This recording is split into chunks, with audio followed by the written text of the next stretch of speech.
and welcome back to the Warrior News. I'm your host, Claire Barone, and we're finally back in the studio. And I'm Sienna Heather at home.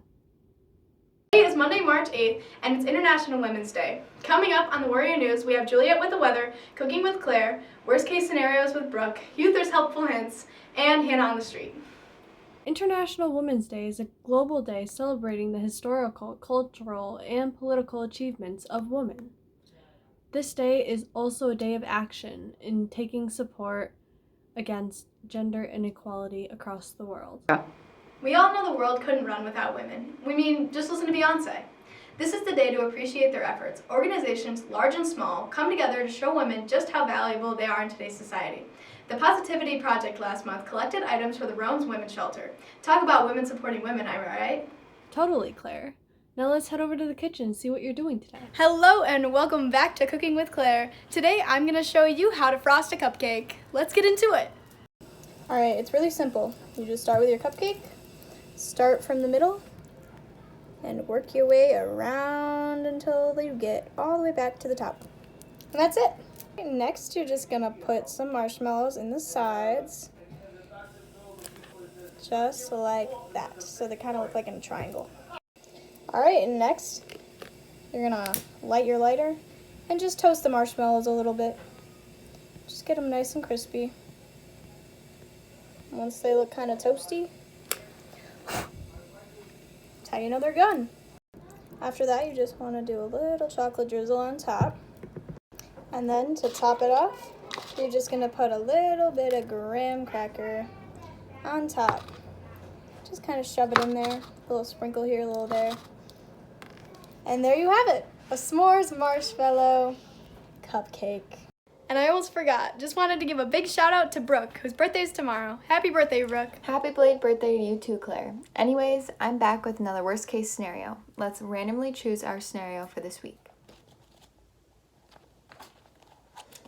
How to escape from a bear. Yikes. I hope I never have to use this skill, but it will come in handy if I ever encounter a bear while hiking in the Adirondacks. When you first encounter a bear, you're going to want to make your presence known by talking loudly or clapping. Then you're going to want to lie still and quiet. If you are lying still and the bear attacks, strike back with anything you can. Go for the bear's eyes or its snout.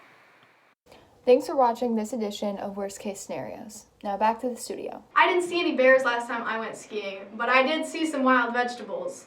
Anyways, let's see Juliet with the weather. I'm Juliet with the weather. It looks like this week we'll have a low of 31 and we're supposed to have a high of 60. We'll see if that actually happens with our crazy New York weather. Back to you, Sienna. Now that we know the weather for the week, let's see who Hannah on the street is hanging out with. Hey everyone, it's Hannah on the streets, and this week I'm at the basketball court. Except I'm outside right now because we're locked out. How do you feel about basketball getting to happen this year? I feel very blessed because I know a lot of other schools in our county aren't allowed to play, or they're only allowed to play for a short amount of time. So I'm really happy that we were able to just jump into the season and play some games before we're not allowed to play anymore. What are you most excited for this season? To be back on the court with my friends and to actually have somewhat of a senior season. Do you feel safe playing this season? Yeah, because you're taking the precautions and staying away from everyone. And if I didn't feel safe, I wouldn't be playing. Nice.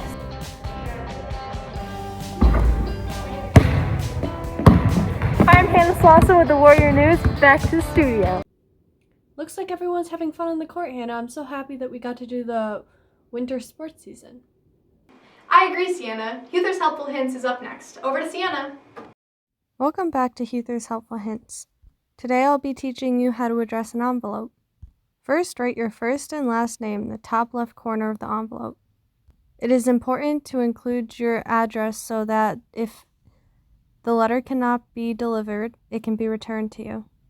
Next, in the middle of the envelope, write the name and address of the person or business you are sending the letter to. And lastly, do not forget to include the stamp in the upper left-hand corner. Make sure that you are using the correct postage. And there you have it, how to address an envelope. Hope this helps. Back to the studio. Who's ready for some competition? Student Council is holding another trivia night this Friday, March 12th. There's only a limited amount of space available, so make sure you fill out the Google form that was sent to your emails to sign up if you haven't already.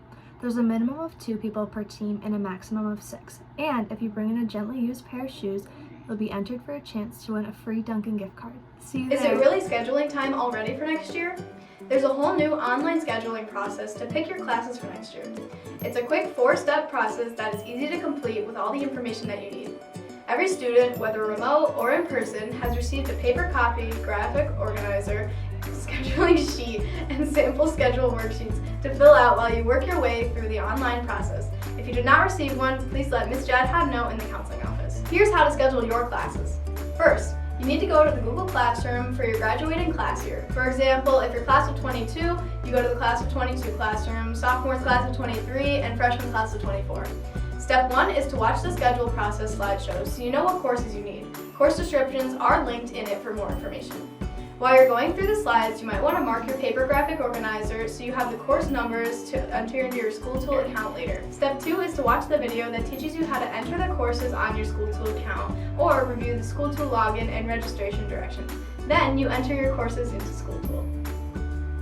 Don't forget to click the big green square icon to save your schedule. This is the most important piece of the puzzle. Step 3, click on the Google form and fill out your backup elective options if your first choices don't work.